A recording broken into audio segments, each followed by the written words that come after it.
What did the Marines tell you when they made the phone call to you? Basically, the only information they gave me was that the Taliban had killed the planner of the explosion at Abbey Gate. They wouldn't give me his name. They wouldn't give me any information about the operation. Nothing. I basically received just that the bomber or the planner had been killed. How did you feel at least getting the phone call? It was all right. I mean, I'm glad they kind of keep us in the loop. I mean, it's little piecemeal, stuff here and there. But to keep us at least a little bit in the loop, I wish it was a lot more. I know there's a ton more that we're not being told, but it is what it is. What answers do you want from the administration right now about the attack, about the bombing itself? What are you still looking for? For all the answers, why it had to happen the way that it did. Why has this administration, the Pentagon, the DOD, the State Department, why are we not getting this information? Our kids were out there defending another country and evacuating all of them and did one heck of a phenomenal job. And we've got no answers as to why they botched it so stinking bad. I mean, a 3-year-old with a crayon and a piece of paper could have done a better job than what these guys had done. And I want answers as to why. Why wasn't the sniper allowed to take out the bomber when he had him in his sights for the 7 hours or whatever it was prior to the bomb itself going off? Why was the drone overhead had to be retasked to show everything on the ground when I know dang good and well we have drones, 24/7 over operations like that, and we're not getting anything, any of the cables, the descent cables, nothing from the State Department employees prior to. Nothing. I want all the answers, and we deserve it. We demand it. It's been a year and a half now, right? Yes, it has. The Taliban had a huge role in a lot of this, between the security aspect and then also assisting with taking out the planner, right? How does all of this sit with you? It doesn't sit well with me at all. We've been at war for 20 years with Al Qaeda, with ISIS-K, with the Taliban, and to put our kids' safety and security in the hands of the Taliban, somebody that we have been fighting in this war. I mean, what kind of stupidity is that? To have those individuals who want to see us dead and have vowed to kill Americans to be the security around the municipal airport instead of Bagram. I mean, that is just insane to me. I don't know what planet they're living on in order to even think that would be okay. How do you see the role of our military now in 2023 and what they're doing internationally? Obviously, they were international and deployed in 2021 when this happened. Right. It honestly scares me. There are so many different things going on across this world. You've got, excuse me, Sudan going off right now. You've got China potentially going off. You've got Russia and all of their stupid stuff that they're doing.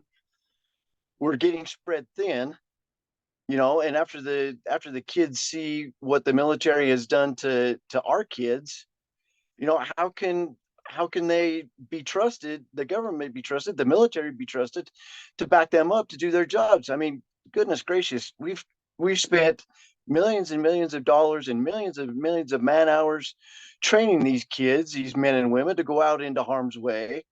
Let them do their jobs. It terrifies me right now. It really does, for this next generation coming up, the ones that are here now, the ones coming up behind them. It absolutely terrifies me. I don't know where we're going to go. I don't know where we're going to be. As the father of Staff Sergeant Taylor Hoover, what would you like to say to parents that have sons or daughters deployed right now and serving our country? Thank them from the bottom of my heart. You know, it's a tough thing to see your son or your daughter go off and train and be the best that they can be in order to defend this country. They're great patriots. There's no doubt about that at all. To put oneself before another and to sign on that dotted line saying that, hey, I'm here, I'll defend this country, and if it takes my life, it takes my life. But thank them from the bottom of my heart. My heart goes out to them. My eternal thanks goes out to them, and I will continue to support them 100%. I will stand behind a veteran any day of the week and twice on Sunday. How have folks here in Utah, the leaders here in Utah, supported you since this, or has it stopped? Uh, it's still ongoing a little bit. In the beginning, it was really good. Had support from senators, from representatives, from the governor, from the legislature. I mean, it was wonderful. And we continue to get a little bit of that support. Obviously, it's slowed down, and I understand that. I totally understand that. It happens, but I'm grateful. My family's grateful for the support that we have gotten and did get in the beginning, and it doesn't go unnoticed for sure. Anything new surrounding Taylor's legacy you plan on doing? Anything else coming up, memorializing and in the community that you'd like to share or is out there right now?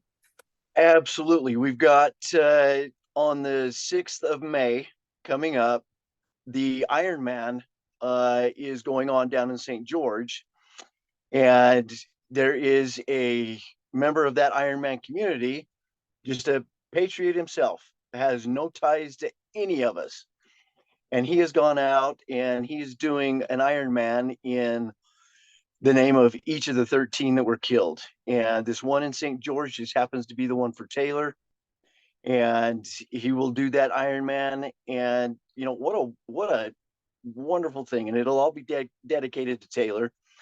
Prior to that, 2 days prior to that, we'll be in Gunnison, and there's a group here, United We March, that has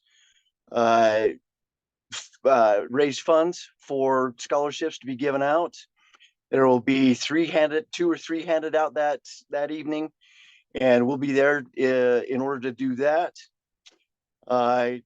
Coming up, we're still fundraising for the Staff Sergeant Darin Taylor Hoover Memorial that we do each year, and there will be a 5K, and that's in West Memphis, Arkansas. However, it can all be done online as well with that. And with that memorial, we're also doing scholarships for young men, young women, and veterans that want to better their lives through going back to or going on to a college or a trade school and better their lives and continue their dreams, all in the name of Taylor. Very busy time. Obviously a lot of events and a lot of support, which is really nice to see. Absolutely, it is. It's wonderful to see. Anything else you want to add about the latest, obviously, of what's been taking place? I know you've had lots of conversations about it. Anything else we missed? Anything else you'd like to add? Floor is yours. Again, we appreciate the support from the community, from the nation. Honestly, there's still a lot of unanswered questions, like we talked about. The president hasn't even spoken their names, hasn't even said their names, not once since all this happened. They haven't released any of the information, any of the reports to the intel committees, to Homeland Security committees, none of that stuff. And that is necessary in order to ensure that this doesn't happen again. I talk about accountability and responsibility. That's what I'm looking for. I'm one person, and maybe I can change the world, maybe I can't. But I'd like to think that, with the vast knowledge of all of the planning and everything that went into this, from the Joint Chiefs, General Milley and Secretary Austin and General McKenzie, who's now retired, approximately 90 years of experience there. They couldn't do any better than this. Come on now. We've got veterans that gave their blood, sweat, and tears. Some of them, their minds, their body parts, and ultimately, many of them sacrificed their lives. And for what? What did we accomplish? Does it bring veterans any solace? I don't think so. I can't speak for all of them, but I can't imagine that it would. And I just want to ensure that this administration takes responsibility for this and reflects and is introspective about all of it, and make sure that this doesn't happen again. This can't happen again. We've got sons and daughters out there again that are putting their lives on the line, and for our freedoms and the freedoms that we enjoy in this country, and we need them. We absolutely need them to continue that, and it's so appreciated. But I want to make sure that stuff like this doesn't ever happen again. You could ask the president a question. What would you ask him? Why? Why on earth did you do it this way? Why was the Taliban in charge of the security? Why did we let Bagram go? Why on earth did it have to happen this way? What was the rush? Why was it so compartmentalized in that small area? I mean, you look at the photos and everything, the videos, and all of those Afghanis packed into that area, in the raw sewage canal and all that. Why did the State Department come in and do operations from bankers hours at night? They shut down operations, the State Department did, in allowing the Afghan people to come through their check. Why? There's so many unanswered questions, and I I would like a face to face now. I didn't in the beginning, but I do now, and I know dang good and well I'll be lied to again. I understand that, and I get that. It's sad for me to think that and for me to say that, but given all the opportunities that they've had in the last year and a half, to come out with all of this information and give us all these answers, they haven't. Or in the case of John Kirby from the NSC, I didn't see it chaotic from where I sit on my perch. Really?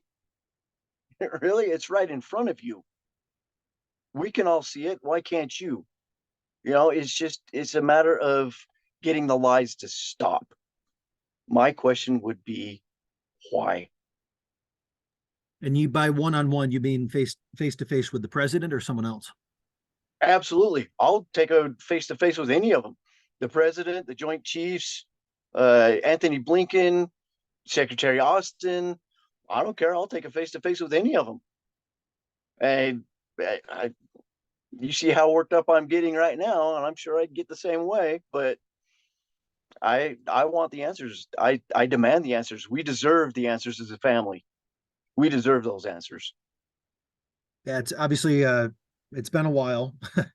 It's disappointing to not get the reports, to get answers. I don't want to downplay it, but final thing I have for you. I mean, how are you and your family still feeling like about this? Is there anger still? Is there sadness? How would you describe the emotion for you and your family with how much time has passed, and obviously with the phone call that you got?